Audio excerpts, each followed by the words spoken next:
Então, ali, neste tempo, provavelmente no ano 506 a 518 a.C., segundo alguns, e não há concordância aqui, então, segundo um deles, o irmão Christian Shen, ele entendia que este livro de Esther, os acontecimentos aqui, eles ocorreram 60 anos antes da vinda de Esdras do cativeiro para Jerusalém. Então, se entendermos e considerarmos e aceitarmos que Esdras veio para Jerusalém no ano 458 a.C., então você terá aí mais ou menos no ano 518, quando essas coisas aconteceram ali, com o povo judeu no seu cativeiro. Mais um pouquinho, em 445, nós temos a vinda de Neemias. Então, Esther é um livro muito importante, extremamente necessário. Sem Esther, não haveria um remanescente.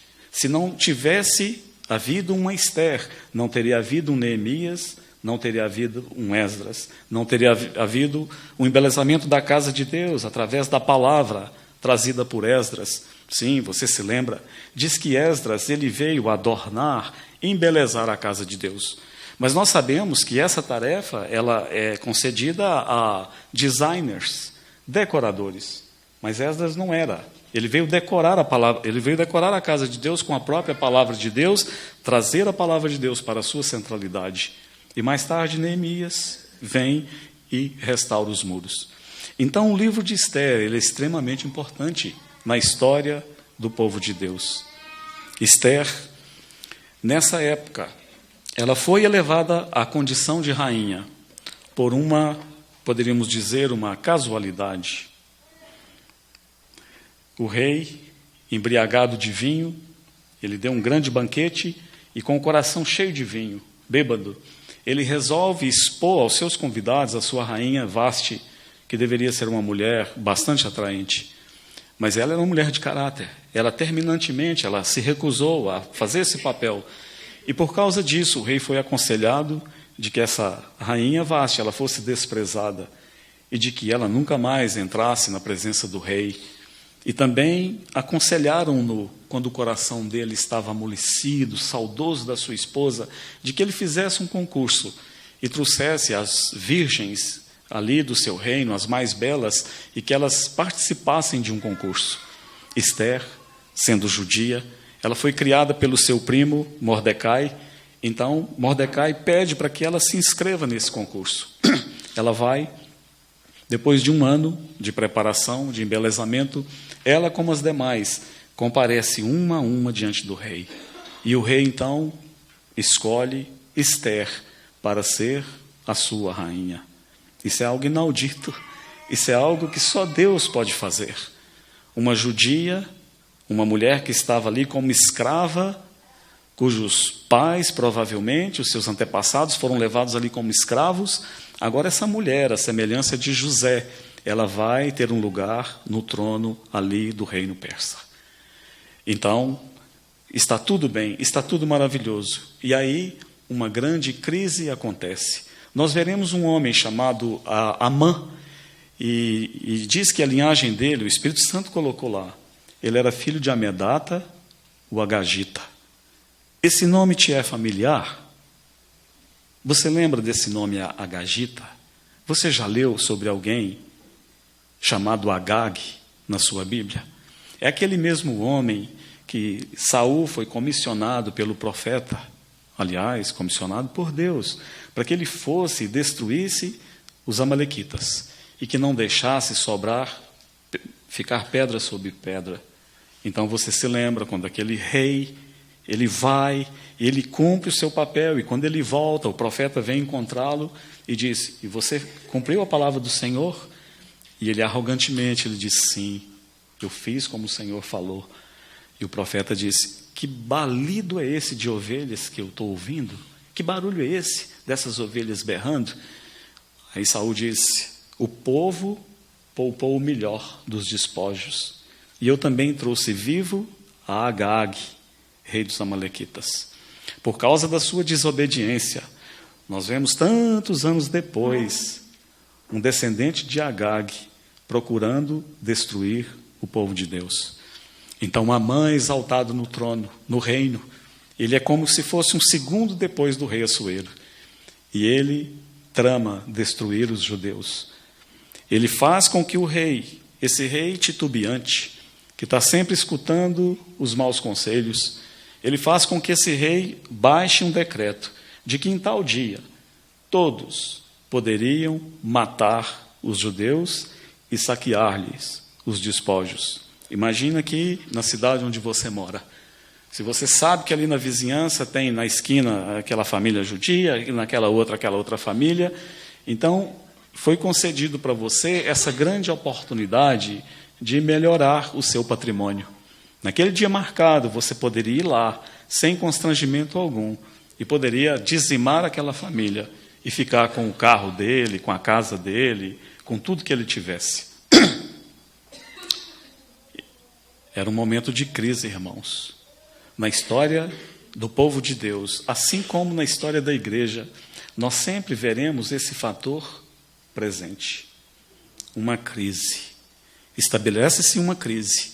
E aí Deus levantará os seus vasos escolhidos para que aquela crise seja resolvida.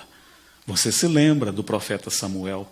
Quando Samuel veio, a Bíblia diz, o Espírito Santo colocou ali palavras de muita tristeza. Diz que naqueles dias as visões eram raras. E a palavra do Senhor ela era tão rara. Você consegue imaginar um quadro assim? Você lembra da degradação do sacerdócio?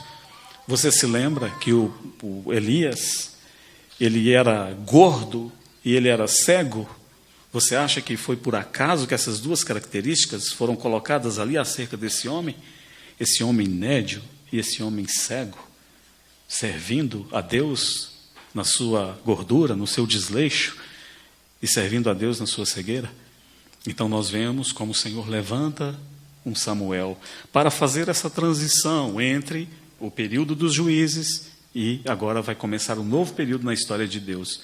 E você se lembra como Samuel amava o Senhor. E a partir de Samuel, há um quadro diferente, há uma atmosfera diferente. E agora, nem as visões e nem a palavra de Deus serão mais raras. Era um momento de crise. Se não tivéssemos Esther, nós não teríamos um Neemias.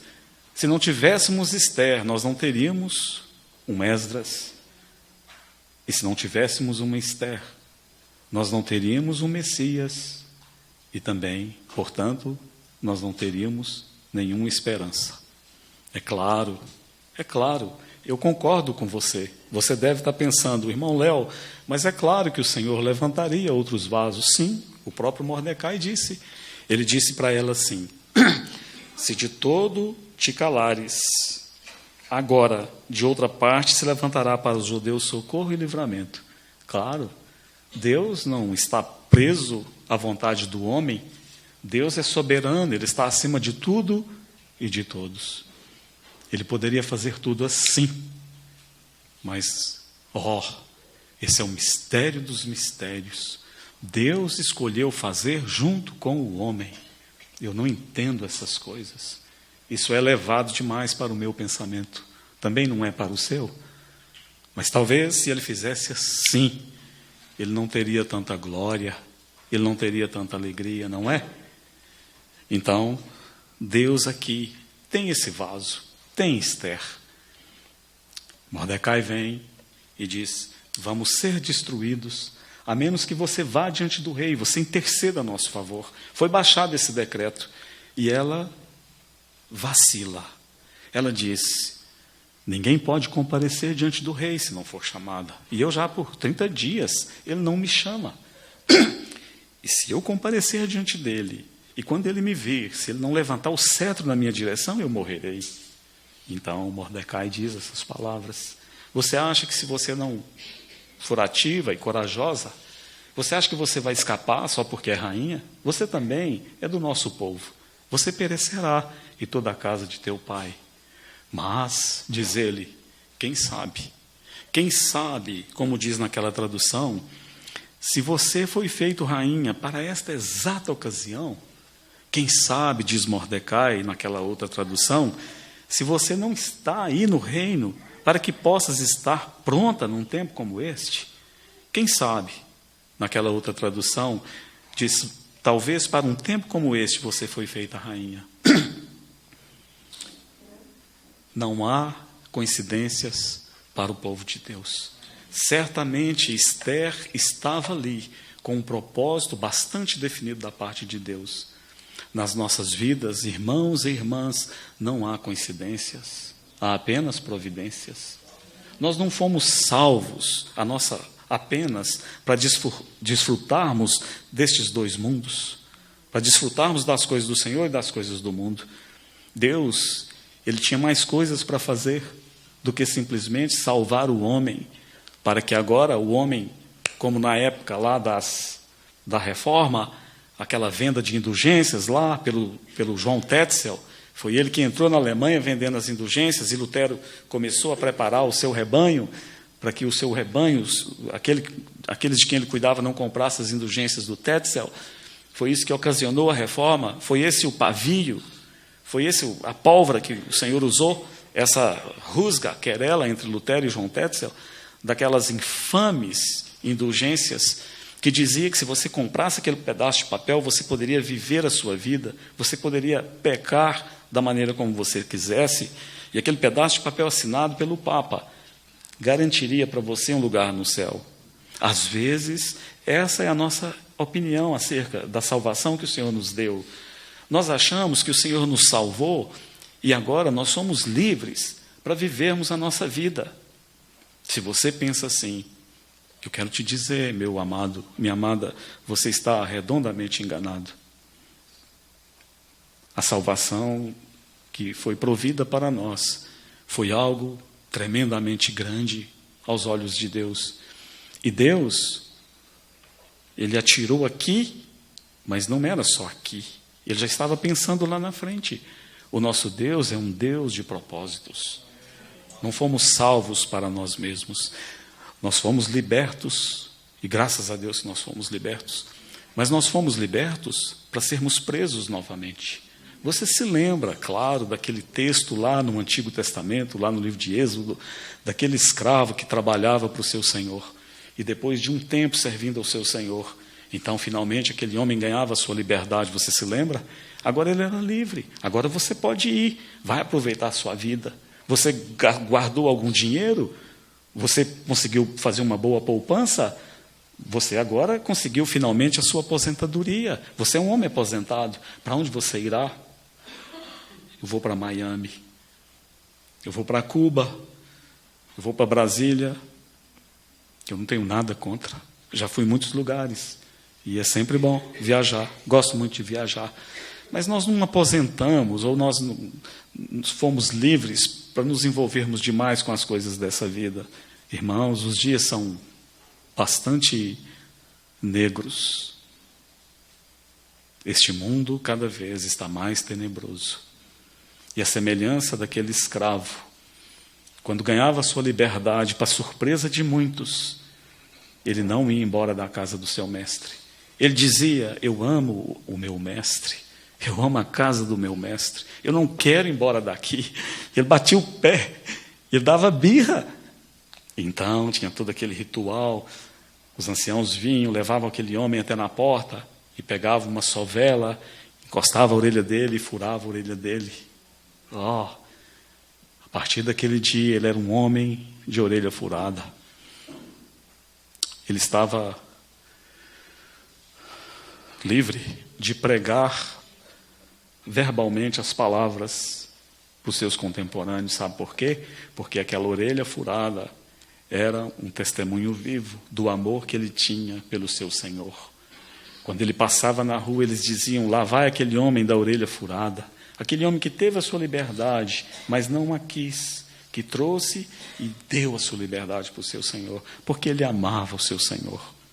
Nós fomos salvos para isso, para nos agarrarmos mais ainda ao nosso Senhor. Nós não fomos salvos para viver a nossa vida e tentarmos tirar o melhor de dois mundos.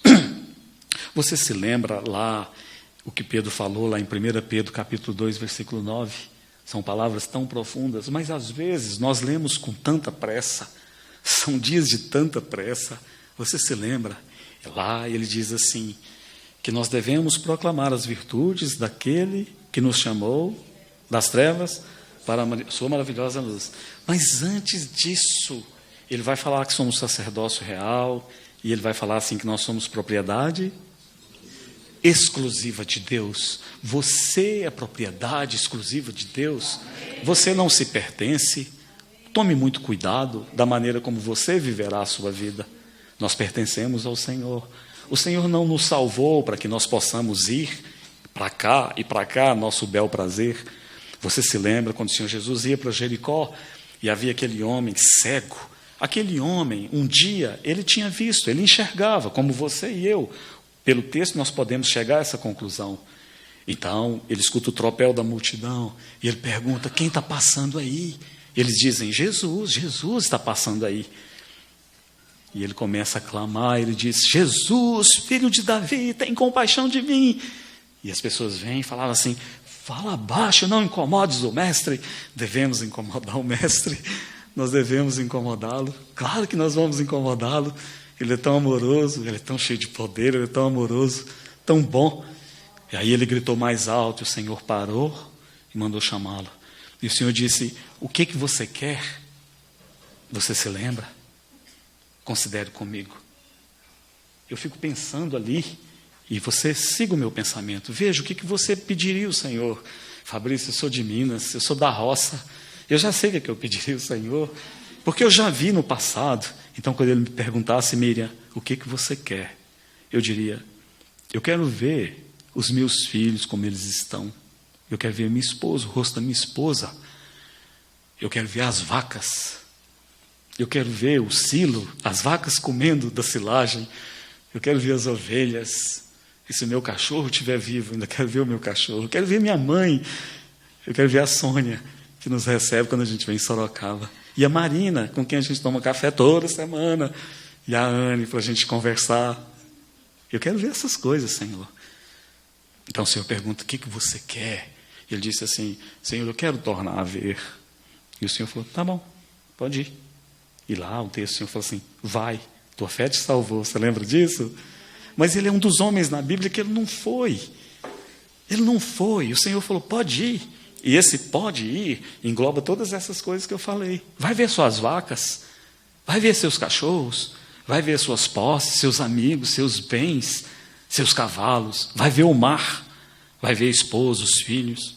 Sabe como que termina aquela história que o Espírito Santo colocou? O Espírito Santo colocou assim, e ele seguia a Jesus, estrada afora. Eu posso vê-lo, lá virando aquela montanha, você não consegue vê-lo? Jesus está indo para outras cidades, e eu vejo aquele homem lá virando a curva, ele está virando lá aquela montanhazinha lá, acabou de virar, você não viu? Ele não voltou para as coisas dele, ele foi servir o Senhor, porque o que ele viu foi tremendamente maior do que tudo que ele tinha visto antes. Ali, em Colossenses capítulo 1, versículo 13, você lembra desse versículo? É um versículo bastante familiar, ali diz da nossa salvação, diz assim, ele nos libertou do império das trevas e nos transportou para o reino do Filho do seu amor. Nós lemos isso aí. Ele nos libertou do império das trevas e nos transportou para o Filho do seu amor. Oh, a força dessa palavra nos libertou. É uma palavra forte no original. Libertou, erissato. Ela, basicamente, essa palavra tem 3 significados. Não só 3, eu vou te contar 3. Dessa palavra libertou. Essa palavra libertou, ela pode significar que você está num campo de batalha. Você tenta levantar a cabeça e passam balas por cima dela e você tem que ficar deitado. Você olha do lado e tem cadáveres, pessoas mortas, aquele cheiro de morte no ar. Você não consegue sair dali, você vai morrer. A batalha é muito feroz, é ferrenha. É uma questão de tempo para você tomar um tiro. Você está desesperado. Ninguém pode te ajudar. Ninguém pode te salvar. Aí, de repente, uma mão poderosa, uma mão grande e forte, ela entra ali, por baixo da cerca, daquele campo sangrento de batalha, e ela te agarra com força, e ela te arrasta porta para fora do campo de batalha. E aqui é tudo maravilha. Aqui o pasto é verde, aqui a água é cristalina, o ar ele não é fétido.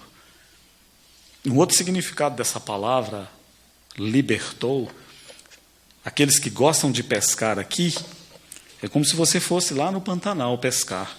Então tem um rio e tem um barranco em declive. E você senta aqui em cima, tem o barranco em declive, o rio está lá passando embaixo, logo ali você joga a sua linha e você está ali pescando tranquilamente. Mas de repente você escorrega e você começa a descer esse barranco em direção ao rio. E aí um jacaré faminto, enorme, ele vê que é uma questão de minutos para você se transformar o almoço dele. Então, à medida que você escorrega para o rio, o jacaré se aproxima mais. Então, o que você faz? Você começa a espernear, não é? Você começa a fazer isso com os pés para subir para cima. Mas quanto mais você faz isso, mais você desce. E o jacaré está chegando. Renato, o jacaré está chegando, ele vai te pegar. E aí, de repente, você toca a água com uma das suas botinas. E o jacaré chegou. E aí, num último esforço, você coloca os 2 pés, já não dá mais tempo, ele abre a sua bocarra, e aí você tenta segurar a boca dele com o seu tênis. E aí, de repente, uma mão poderosa, forte, ela te pega pelo colarinho, pelo pescoço, e ela te tira das mandíbulas do inimigo. É isso que Jesus fez por nós. Não foi qualquer coisa. Foi algo tremendamente grande da parte de Deus. E a terceira é a expressão, é o significado dessa palavra. É como se você está aqui no chão. Obrigado, meu querido. Você está ali no chão e vem alguns cachorros pitbull. Vamos usar o pitbull como figura aqui. Poderia ser qualquer fera, mas vamos usar o pitbull, um pitbull raivoso. Não tenho nada contra o pitbull, tá? Lá em Londrina, nós temos um vizinho que tem um pitbull, Rudá. Eu acharia que o nome máximo seria mais apropriado, mas colocou Rudá. E desde filhotinho, a minha filha, a Ruth, passa todo dia para o trabalho e brinca com o Rudá. Vocês precisam ver aquele cachorro com a minha filha. Ele ama a minha filha. Ele ama a minha filha. Talvez durante esse encontro eu te mostre algum vídeo dela com o Rudá. Mas vem alguns pitbulls. Eles estão bastante raivosos, eles estão com fome, eles querem destruir, eles querem te estraçalhar. E eles vêm um de lá, vem um dali, não tem esperança. E eles chegam como o Rudá. O Rudá, quando vai atacar, ele vem como uma onça. Ele vem bem devagar. E os pitbulls vão chegando, eles vão te morder. E aí, quando chegam os 4 que abrem a boca para te morder, vem um grandão, um de uma mão poderosa. E ele faz assim. Ele te pega lá no chão e te tira daquela situação de morte, de perigo, e te põe em cima da cabeça dele. Irmãos, não é maravilhoso? Foi isso que Jesus fez conosco. Ele nos tirou da boca do pitbull. Mas ele não tirou e jogou para lá. Ele nos tirou e foi nos subindo, e nos colocou em cima da cabeça dele. Foi assim que nós fomos libertos. E agora nós não vamos prestar atenção no momento que vivemos, na situação na qual todos nós aqui estamos inseridos? Você nunca considerou que talvez, para um momento como este, você também está onde você está? Às vezes, nós pensamos que essa grande libertação que o Senhor nos deu, nos propiciou, nos confere uma liberdade tal que, a partir de agora, nós somos donos do nosso nariz, não é?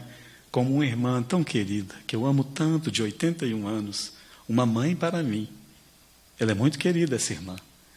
E ela costuma dizer assim, ela vai no mercado, e aí quando ela é muito brincalhona, e o mercado tem 2 donos, ela gosta de um, porque trata ela com muita bondade, e o outro fica fazendo pilheira com ela. Piada. Aí, quando ela vai passar no caixa, que o outro irmão que faz piada com ela vira e fala assim: essa velha tem coragem de entrar no meu mercado para me comprar R$ 5 só. Ela olha bem para ele e fala assim: quero te dizer uma coisa, eu sou crente, mas eu não estou morta não. Ai, irmãos, sou crente, mas não sou morta. Ela está morta sim, né? Sou crente, mas não estou morta. Fomos salvos com propósito. O Senhor salvou cada um de nós aqui com um propósito em vista. Assim como Esther foi levantada na sua geração para a salvação do seu povo, saiba que você também foi levantada por Deus, foi levantado por Deus, foi salvo ou salva por Jesus com um propósito em vista. Você deve buscar do Senhor. Para qual conjuntura você está aqui? A tragédia da igreja. Nós temos assimilado o pensamento do mundo, não temos? Eu tenho ouvido de irmãos de muito tempo com o Senhor. Eu digo: e como é que está a vida? Ele diz: irmão, está muito corrido, muito trabalho. E muito trabalho mesmo. Mas por que tanto trabalho? Irmão, eu tenho 3 filhos, eles precisam estudar, eles têm que fazer faculdade. Você sabe como é que é? Não sei como é que é. Como assim? Irmãos, eles precisam ter um curso superior, eles precisam ter doutorado, precisam ter pós, mas para quê? Eu perguntei um dia. Aí ele me deu essa resposta. Porque, irmão, no futuro, se não tiver uma boa qualificação, e eu estou falando de doutorado, mestrado, doutorado, pós-doutorado, os que não tiverem vão ter que trabalhar no caminhão do lixo. Eu considerei essas coisas, sabe? Eu não tenho nada contra a instrução acadêmica. O nosso filho está terminando biomedicina esse ano, se o Senhor permitir. Mas eu considerei, puxa, eu acho tão legal aquele pessoal que trabalha no caminhão do lixo. Eles passam na porta de casa, eles passam gritando. Eles passam gritando bem alto. E a academia lá em Londrina é muito caro, a academia de fazer musculação. Eles fazem de graça. Eles ficam carregando aquelas coisas. Não tem problema o academicismo, a instrução em si. Mas esse não é o fim. Nós não temos isso como o fim da nossa vida. À medida que você creu no Senhor, quando você creu no Senhor, as prioridades mudaram. Se você é médico, agora você é um cristão médico. E se você é um professor, você é um cristão professor. E se você é um engenheiro, você é um cristão engenheiro. Porque Deus tem um propósito para cada um dos seus. E para um tempo como este, é que nós fomos levantados. Esther poderia perder este grande privilégio. Ela poderia ter deixado passar essa situação. Pensa comigo. Ela é rainha. Você é rainha lá. Imagina os privilégios que você poderia gozar, as coisas que você teria acesso. Você estaria no ar o tempo todo. Um dia na TAM, outro dia na Gol, outro dia na Delta, American Airlines, para lá, pessoas te servindo, não é? Irmãos, muitos do povo de Deus têm se perdido aqui. Eu conheço, nestes anos que eu tenho seguido o Senhor, eu tenho visto tantos que perderam de vista, que esqueceram que o seu chamamento, o chamamento de Deus, era algo maior do que os desejos que essa ou aquela pessoa tinha. Eu me lembro, irmãos, há muitos anos eu queria comprar uma pequena propriedade rural, uma chácara. E eu procurei alguém, um irmão, que tinha experiência naquilo lá, que a família também tinha 2 chácaras. Eu me lembro bem que nós fomos olhar essa propriedade, eu acabei não comprando. Ele olhou e disse assim: irmão Léo, aqui é pequeno, mas você consegue ter umas 20 vacas aqui, que vai te dar exatamente isso aqui. Você vive, você e a irmã Sueli, você vive. Eu tive essa ideia de ir para a roça com minha esposa quando eu me converti. Mas aí ele me disse essas palavras: E quando ele me disse essas palavras, o Espírito Santo as registrou muito profundo no meu coração, porque eu não consigo me desvencilhar delas, talvez o Senhor me preparando para o caminho que estava diante de mim. Ele disse, você vive daqui, mas a irmã Sueli, mas não passa disso. E irmão, ele completou, nós gostamos de um certo luxo, não é? Nós gostamos de um certo conforto, não é? E no meu coração, eu disse, não, eu não penso nisso não. O que ele está querendo dizer? Oh, irmãos, eu guardei essas palavras. E essa pessoa, ele prosperou e prosperou. Hoje ele é um homem milionário. Mas ele perdeu tudo que ele tinha. A última vez que eu vi, eu olhei nos olhos dele, eu procurei Jesus lá, não tinha nada, não tinha absolutamente mais nada. Ele fez uma troca péssima. Ele estava, naquela época, ao ponto de perder a família, a esposa, os filhos. É isso mesmo. É isso que nós queremos, é isso que está no nosso coração. Nós gostamos de um certo conforto.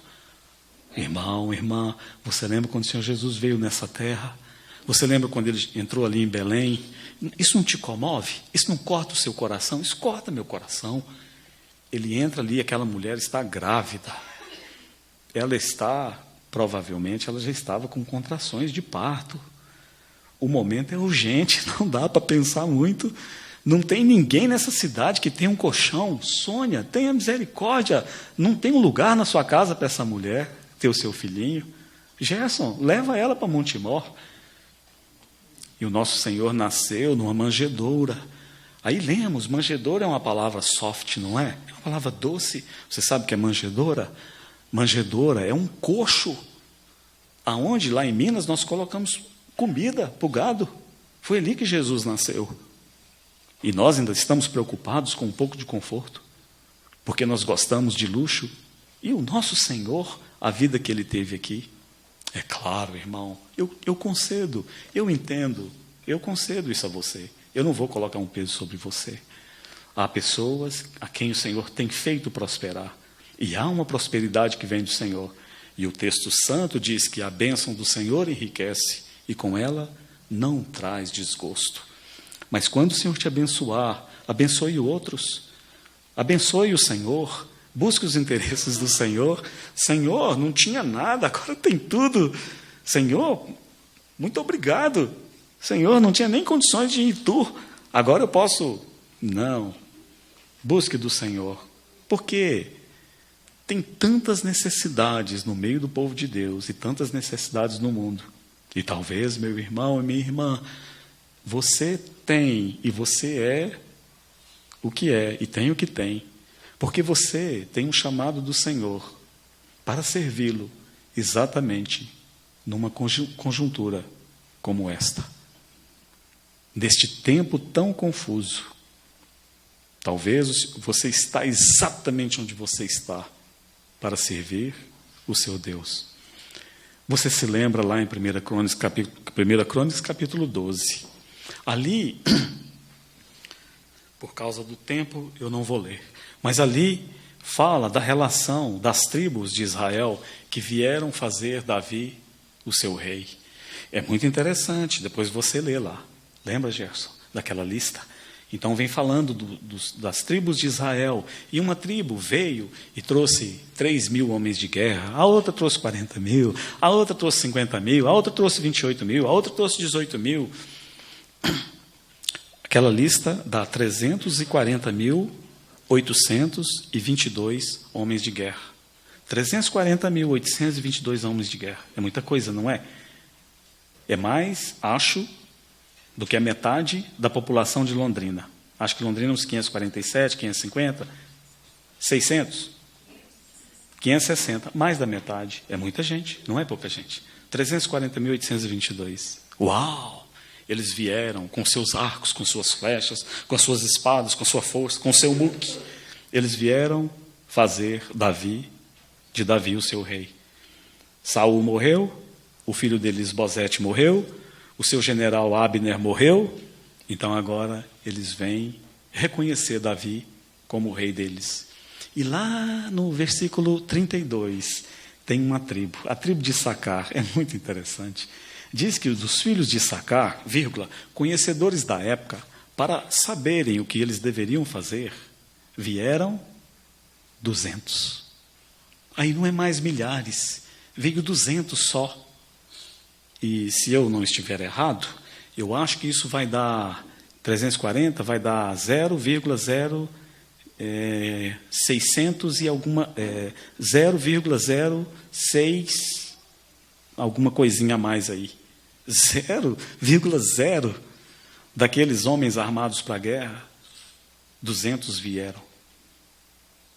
Mas quando o povo de Deus entende o que se deve fazer para coroar o seu rei, quando o povo de Deus sabe para que uma conjuntura e um tempo como este ele foi levantado, 200 basta.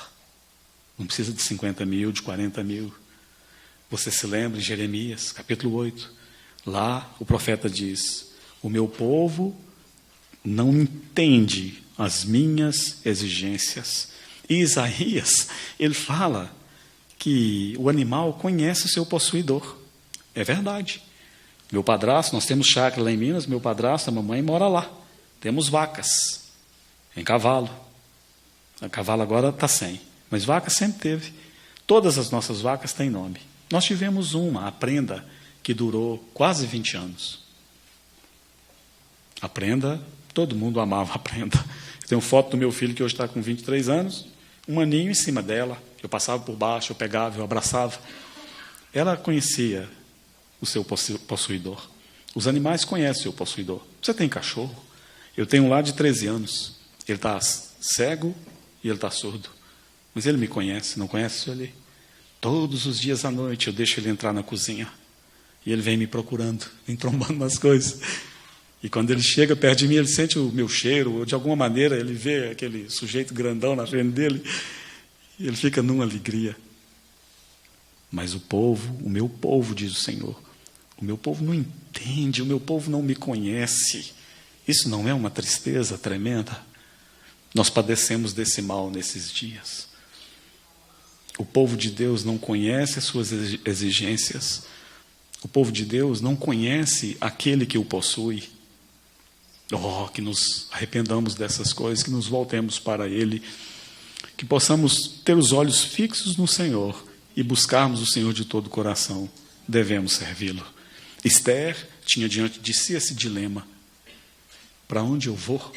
E agora ela tinha a oportunidade de escolher desse mundo aqui, com todas as suas glórias, ou ela tinha a oportunidade de sofrer com o seu povo. E graças a Deus ela escolheu direito. E por causa disso ela foi usada para a preparação do caminho para a vinda do Senhor Jesus. O povo de Deus estava a perigo, ele poderia ter sido destruído ali. 200 da tribo de Issacar, homens conhecedores da época, homens que sabiam o que eles deveriam fazer, o que deveria ser feito, vieram coroar o seu rei. A história da igreja, que eu gosto muito, está cheia de exemplos assim, você sabia? De homens que eles eram conhecedores da época. Eles sabiam o que eles estavam fazendo aqui. Você sabe o que você está fazendo aqui? Você sabe qual o chamamento que Deus tem para você? Devemos inquirir dele. Por exemplo, me lembro de um bispo de Worcester, na Inglaterra, chamado Hugh Latimer. Esse homem nasceu em 1485, ele morreu em 1555, em plena Reforma Protestante.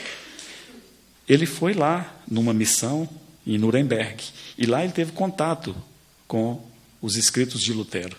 E ele voltou, e ele então começou a implantar essas verdades ali na Inglaterra.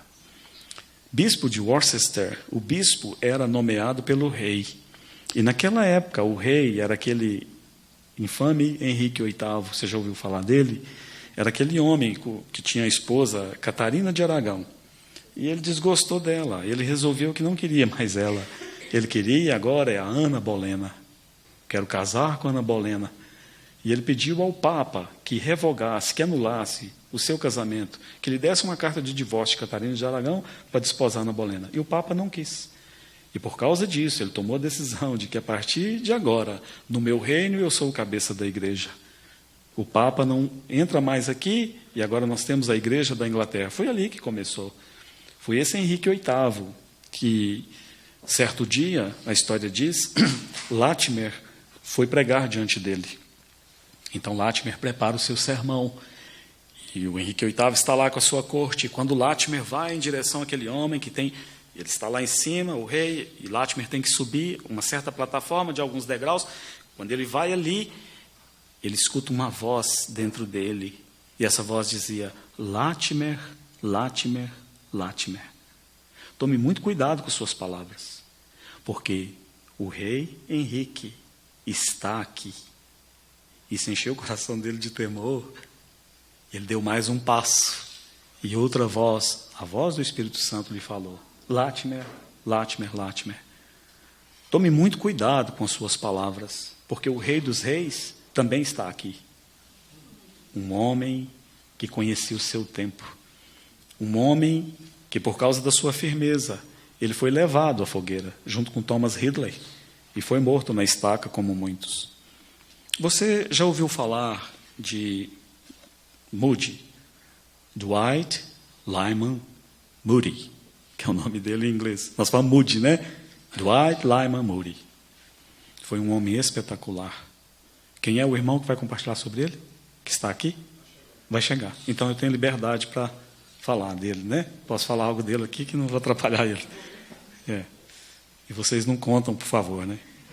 Mas o Moody, segundo Orlando Boyer, ou Boyer, está escrito lá, e em outros lugares também, dá testemunho dele, que ele foi um dos maiores ganhadores de almas para Jesus que já existiu. Você sabe quantas almas ele ganhou para Jesus? Me ajuda aí, você sabe? Chuta. Quanto? Quanto, irmão? Quanto, Gerson? Gerson não pode. Quanto você acha? É? 400 mil. Passou perto. 500 mil almas para Jesus. Você consegue imaginar, Ana, quase toda a população da nossa cidade, Londrina, ganhas por um só homem? Oh! A história de um bispo metodista, ele disse assim, olha o que ele disse, um bispo metodista, ele disse assim, o apóstolo Paulo, onde ele chegava, ou havia um avivamento ou um apedrejamento. Mas eu, pobre de mim, aonde eu vou me oferecem chá com biscoito. 500 mil almas. 500 mil almas para Jesus. Senhor, se essas obras que nós fazemos aqui, tudo está sendo guardado e contabilizado no céu, esse homem no céu, ele vai mandar sobre todos nós. Ele vai ser o mais rico de nós. É claro, é um devaneio da minha parte, mas 500 mil almas para Jesus. Irmãos, quantas almas para Jesus nós já ganhamos? Quantas pessoas nós já levamos para Cristo na nossa vida cristã? Uma vez eu perguntei, uma querida irmã, que se reúne com um grupo antigo de irmãos, já acho que mais de 40 anos que ele se reúne. Eu perguntei lá, vocês vão para as praças evangelizar, entregar folhetos, falar de Jesus? Ela me olhou, eu acho que era um olhar, ela achou que eu era um ET. Eu falei, ele é um ET. Ele falou, como assim? Eu falei, pregar o evangelho, vocês vão para as praças, tocar violão, cantar? Ele falou, não. Eu falei, então, como que as pessoas vêm à reunião? Ela falou, vai vindo, um chama, outro chama. Eu falei, tá, não disse mais nada. Passou um pouco, ela virou para mim e falou assim, irmão Léo, na verdade eu não sei qual seria a nossa reação se começasse a entrar pelas nossas portas prostitutas, drogados, assassinos, bêbados. Nós perdemos isso de vista, não é? Nós temos perdido essas coisas de vista. Irmãos, mas há uma esperança. Voltemos para o Senhor. Todos nós aqui, nós estamos vivendo este momento presente porque fomos chamados por Deus para cooperar com Ele numa conjuntura como esta.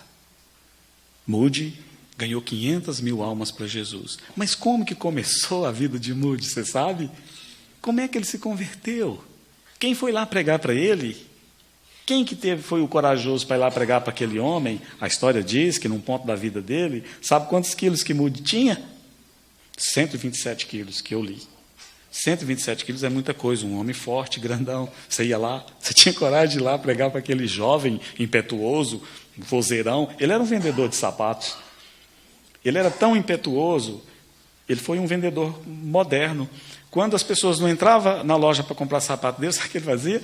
Ele cercava as pessoas na rua com o sapato dele. Vai, entra aqui, experimenta aqui no meio da rua. Ele era um excelente vendedor. Por isso que o Senhor vai usá-lo. Ele foi para os valados, ele foi para as vilas, ele foi para as fazendas, ele foi para as cidades, grandes centros e pequenos centros. Ele cercava as pessoas na rua para falar-lhes de Cristo Jesus. Mas tudo começou porque um homem quase que iletrado, que ele era conhecedor da época, que ele sabia que para tal conjuntura ele foi levantado. E ele sentiu aquele fogo no coração dele, que devia pregar para aquele jovem. E ele foi lá e pregou para ele. Eu vou ler o que esse homem disse acerca da conversão de Moody. E você vai pensando que a próxima pergunta é qual o nome desse homem. E eu creio que você vai me dar essa resposta tranquilamente, não é? Mas diz assim, olha o que esse homem disse acerca de Moody. Resolvi falar-lhe acerca de Cristo e de sua alma. Vacilei um pouco em entrar na sapataria. Não queria embaraçar o moço durante as horas de serviço. Quase. Moody tem que converter. E se esse homem não entrar, o que vai ser dessas 500.000 almas? Ele vacilou um pouco. Você já vacilou um pouco? Ah, eu já vacilei tanto. Onde eu morava em Patos de Minas, uma vez, 2 irmãos valorosos. Eu já vou retomar o texto. 2 irmãos valorosos. Nós éramos todos jovens. E um dia esses 2 falaram assim, vamos lá no centro da cidade, naquela praça enorme, vamos pregar Jesus, vamos pregar o Evangelho. Vamos. E foram os 2. Eu gosto muito deles, são muito queridos. Vacilou um pouco.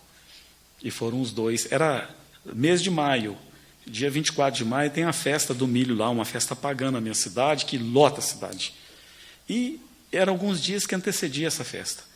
Os 2 foram para a praça, mas eram umas 7 horas, 8 horas da noite, tinha ninguém na praça, lá é frio. Nessa época, e foram os 2, e chegaram no meio da praça, escuta essa história, e chegaram no meio daquela praça, não tinha ninguém, aí falaram assim, e aí? Mas não tem ninguém? Vamos orar? Vamos orar. Senhor, estamos aqui para te servir, viemos pregar o Evangelho, mas não tem ninguém. Manda, Senhor, quem o Senhor quiser que a gente pregue, em nome de Jesus, amém. Eles são sinceros, são valorosos, eu estou citando apenas como um exemplo. E ficaram assim, não vem ninguém, vamos esperar um pouquinho. Ver o que Deus vai fazer, senão ela vai embora. Aí começou um barulho de longe. Taratatum, taratatum, taratatum, taratatum. E foi chegando aquele barulho. Taratatum, taratatum. Esperaram mais um pouco. Era um barulho de fanfarra. Taratatum, taratatum. De repente aparece lá, no final da praça, uma fanfarra com toda uma escola estadual. Centenas de alunos. É comum no desfile da cidade, as escolas desfilarem com seus alunos, tem que ter a fanfarra na frente.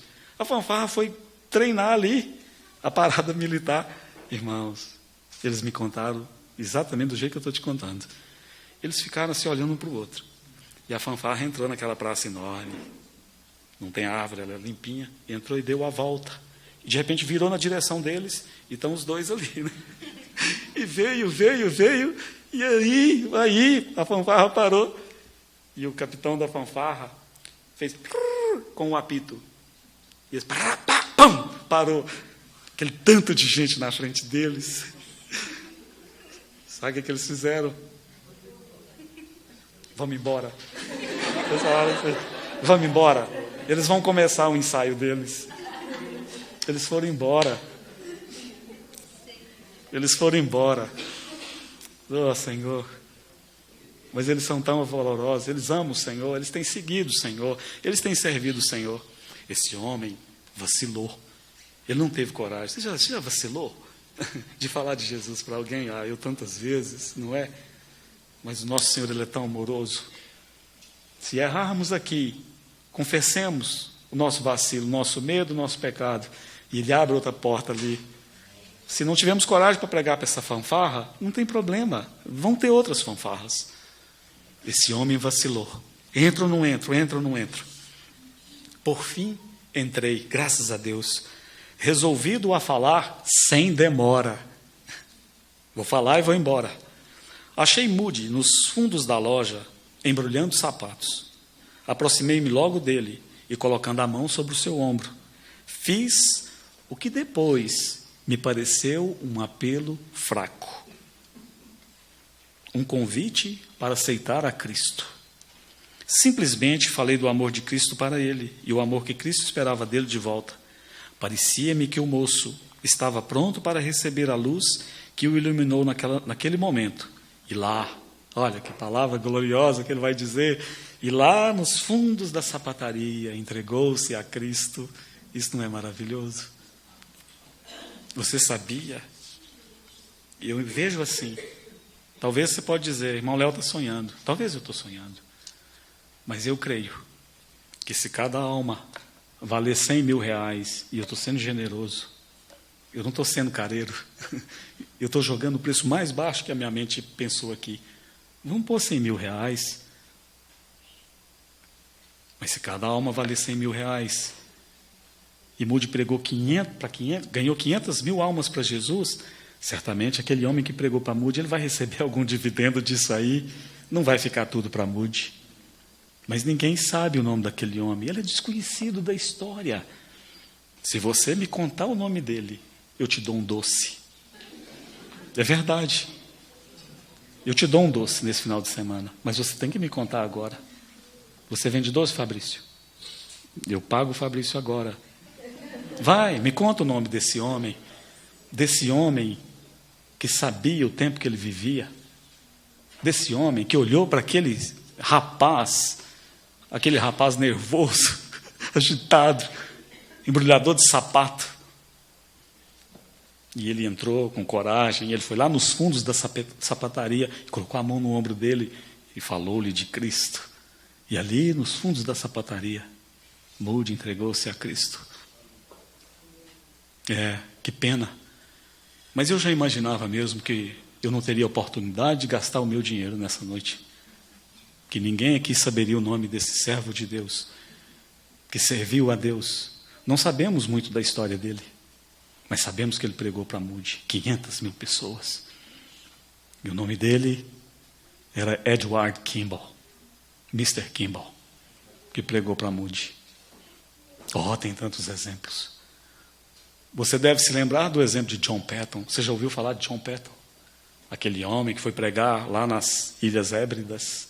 Hoje, se você quiser saber o que são as Novas Hébridas, procure Vanuatu. É um lugar muito bonito. Tem muito turismo lá, Marina. Quando você quiser ir lá, é um lugar bonito. Mas não era assim. John Patton, quando ele foi pregar ali, nas Novas Hébridas, aquelas ilhas eram habitadas por canibais. Mas ele sentiu esse fogo, esse desejo de falar de Cristo para aquelas pessoas. E aí sabe o que aconteceu? Você sabe o que aconteceu? Você vai ficar pasmo comigo. Mas talvez é o mesmo que tenha acontecido na nossa geração. Ele não encontrou apoio nenhum. Ninguém quis ajudar o pobre Patton.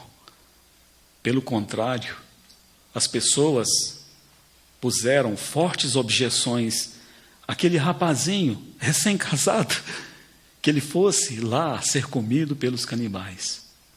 Eu vou ler para você uma reunião que ele teve, quando ele foi diante dos irmãos explicar os seus sentimentos, os seus motivos, porque ele queria pregar para os canibais. E os irmãos falaram, por que você quer pregar para os canibais? Porque Cristo me manda, eu tenho que ir. Aí tinha um velhinho lá, bem velho, né? Esse velhinho falou assim para ele. O senhor Dixon era um velhinho bem... Ele virou e falou assim, canibais, você está louco? Se o senhor quiser salvar os canibais, ele vai mandar outro. Olha para você ver. E o Pedro falou, não, vai mandar eu é que vou. E o senhor Dixon falou assim, menino, você vai ser comido pelos canibais lá, você não entendeu. E Patton deu essa réplica. Escuta as palavras dele. Ele disse assim: Sr. Dixon, o senhor está muito avançado em anos e sua expectativa é morrer e ser comido pelas minhocas. Se eu puder viver e morrer honrando ao Senhor Jesus, pouco me importa se eu for comido pelos canibais ou pelas minhocas, pois no grande dia meu corpo será ressuscitado tão bonito quanto o do Senhor, na semelhança do nosso Redentor vivo. Aí o Sr. Dixon disse assim para ele: depois dessa, não tenho mais nada a dizer. Patton saiu daquela reunião e ele estava um pouco angustiado. Vou ou não vou? Não tem apoio de ninguém. Eu achei que todos seriam um comigo, mas não tenho apoio de ninguém. E aí, escute bem o que ele fez. É um momento lindo da história da igreja. Ele escreve uma carta para o seu pai, Tiago Patton, um homem piedoso, e diz: pai, o que eu faço? Eu sinto meu coração queimar pelas Novas Hébridas. Eu sinto que eu devo pregar para os canibais, mas ninguém concorda, ninguém dá apoio. O que eu faço? E o pai dele disse: irmãos, o pai dele disse: foi para isso que nós te damos para o Senhor. Faça o que o Senhor te pediu para fazer. Foi para isso que nós te damos para o Senhor. Nossos filhos não são nossos filhos. Nossos filhos são herança do Senhor. Não se esqueça disso. O Senhor não me deu um Esdras, uma Esther, uma Ruth, simplesmente para que eu possa me alegrar neles. E como Deus sabe, eu me alegro neles. Mas tem mais, tem questões maiores. Seu pai, Tiago Patton, disse: vai, faz o que o Senhor te manda fazer. Foi para isso que eu te consagrei ao Senhor. E graças a Deus ele foi. Você conhece a história de John Patton? Deveria. É uma história linda. Ele vai, depois de 3 meses, o capitão relutantemente coloca-o num barquinho e fala: lá eu não vou. Mas vai doido, vai morrer com a sua esposa. Ele pega o barquinho dele e ele vai. Ele chega na praia, ele não sabe a língua. Como que ele vai pregar? E ele fica ali alguns dias. Finalmente, um soldado, um guerreiro da tribo, é expulso da tribo, é machucado, vem, fica com ele ali, ele ajuda o rapaz, aprende um pouco do dialeto, e depois ele entra dentro da ilha, e ele vai fazer o que estava no coração dele. Ele pregou o evangelho. Irmãos, 20 anos depois, e isso que eu estou te contando, se você quiser conferir, está no livro Deus Trabalha no Turno da Noite, do Rommel. Está lá. Depois de 20 anos, ele disse assim: cheguei ao som dos tambores indígenas. Tum, tum, tum, tum, tum, tum. Parto ao som dos sinos das igrejas. Isso não é maravilhoso? O chefe vem se despedir dele. O chefe irmão, ou irmão-chefe, como queira, vem se despedir dele. Diz assim: irmão Patton, antes de você ir embora, me conta algo aqui. Algo que está no meu coração, eu preciso saber. Diga, irmão. Você lembra quando você chegou e ficou muitos dias lá na praia? E como todas as tardes eu ia com os meus guerreiros e ficávamos na orla te observando para ir lá matar e te comer, você e sua esposa? É claro que eu lembro de vocês com as armas, aspecto feroz na orla, me observando, querendo me matar. Eu lembro. Então, nós nunca te atacamos. Então, é algo estranho, por que nunca me atacaram? Exatamente por isso, irmão Patton. Quem que era aquele exército que se acampava ao seu redor todas as noites? Aqueles homens com cavalos, aquele fogo, aquelas espadas. Irmãos, isso não é maravilhoso? Oh, irmãos, nossa geração precisa disso, não precisa? Nós fomos levantados para um tempo como esse. Nós devemos ter o mesmo encargo, esse mesmo fogo deve queimar nos nossos corações. Oh, é Patton que nos diz na sua biografia: faltava água naquela ilha, então ele tem essa bela ideia de furar uma cisterna. Alguém que já furou cisterna? Já? Aí 2, eu já furei cisterna. Quer dizer, pagamos para furar. 23 metros e 40 centímetros. Quando ele furou 1 metro, eu pulei lá dentro. Ele falou, o que você está fazendo? Eu falei, eu vou acostumar a entrar dentro disso aqui.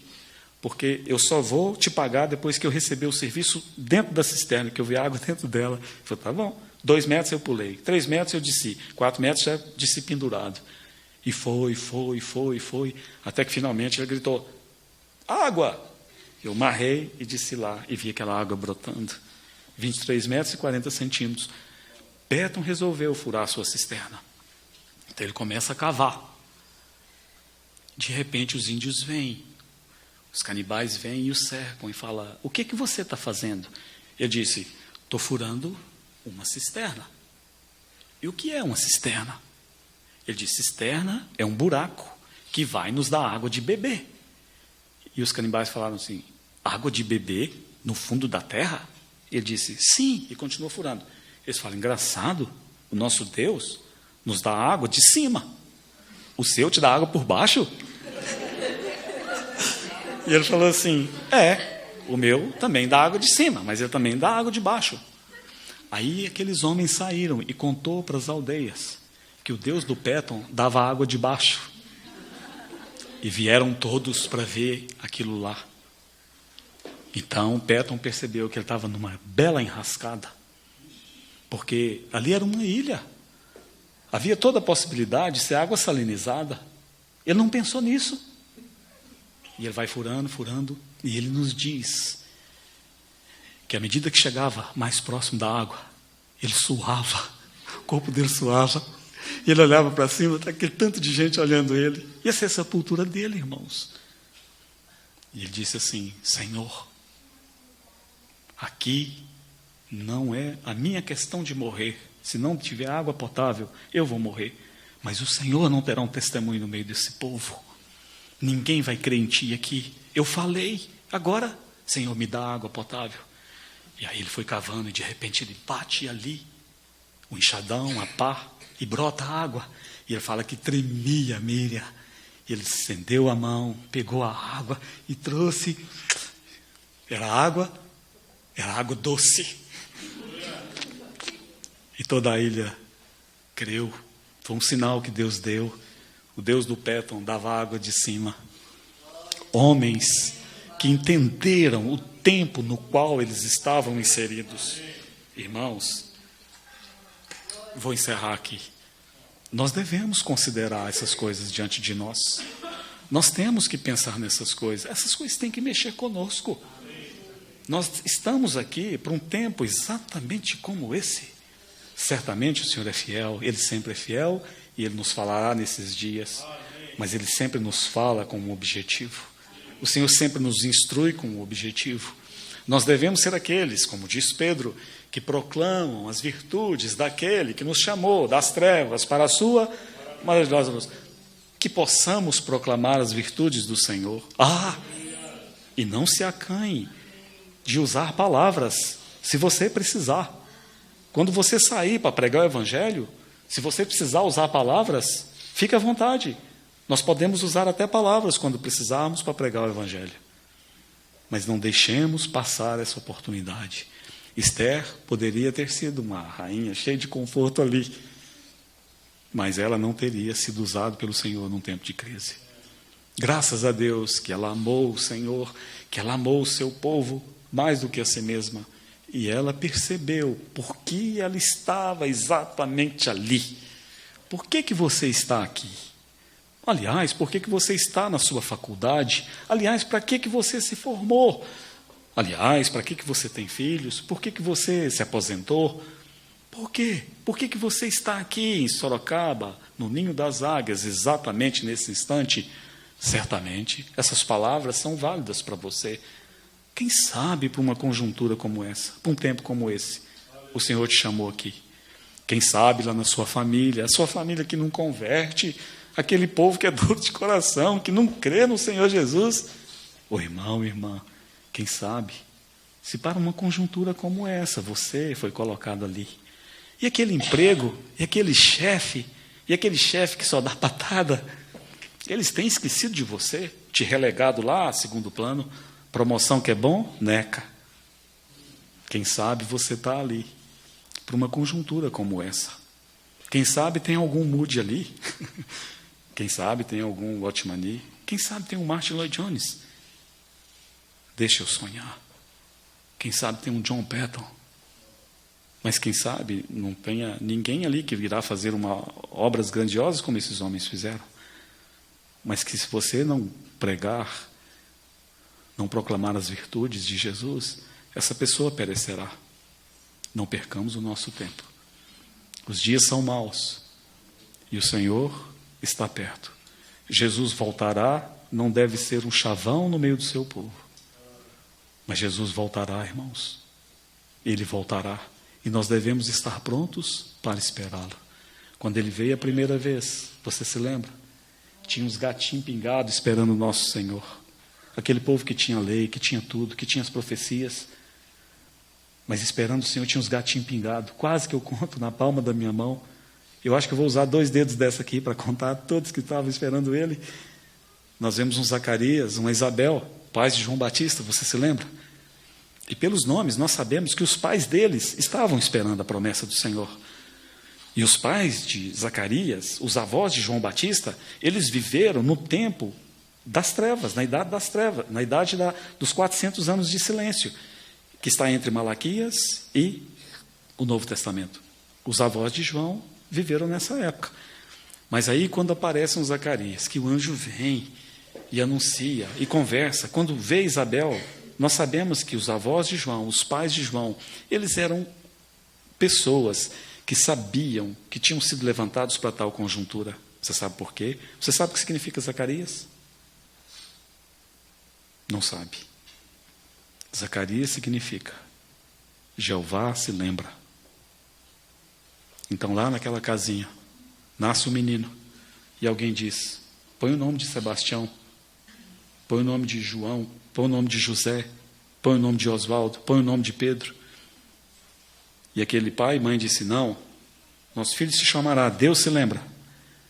Deus se lembra, Ele se lembrará de nós. O Messias virá, Deus se lembra. Não pode demorar tanto assim. O Messias virá, Deus se lembra.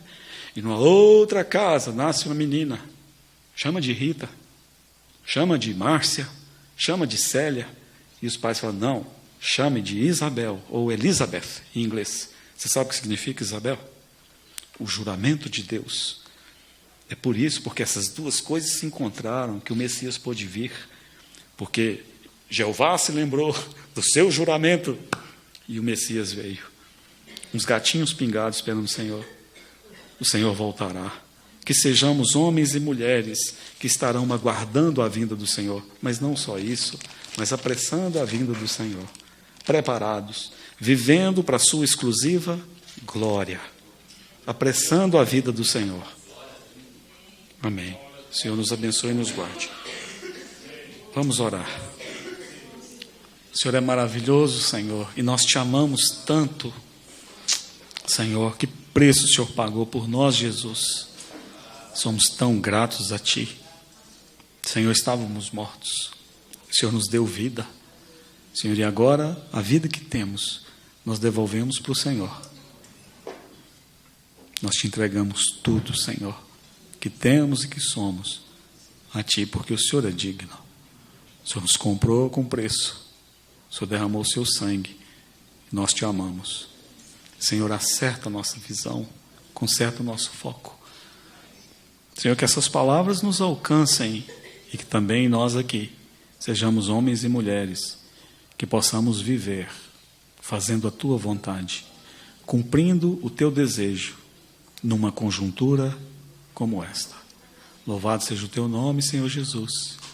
Amém.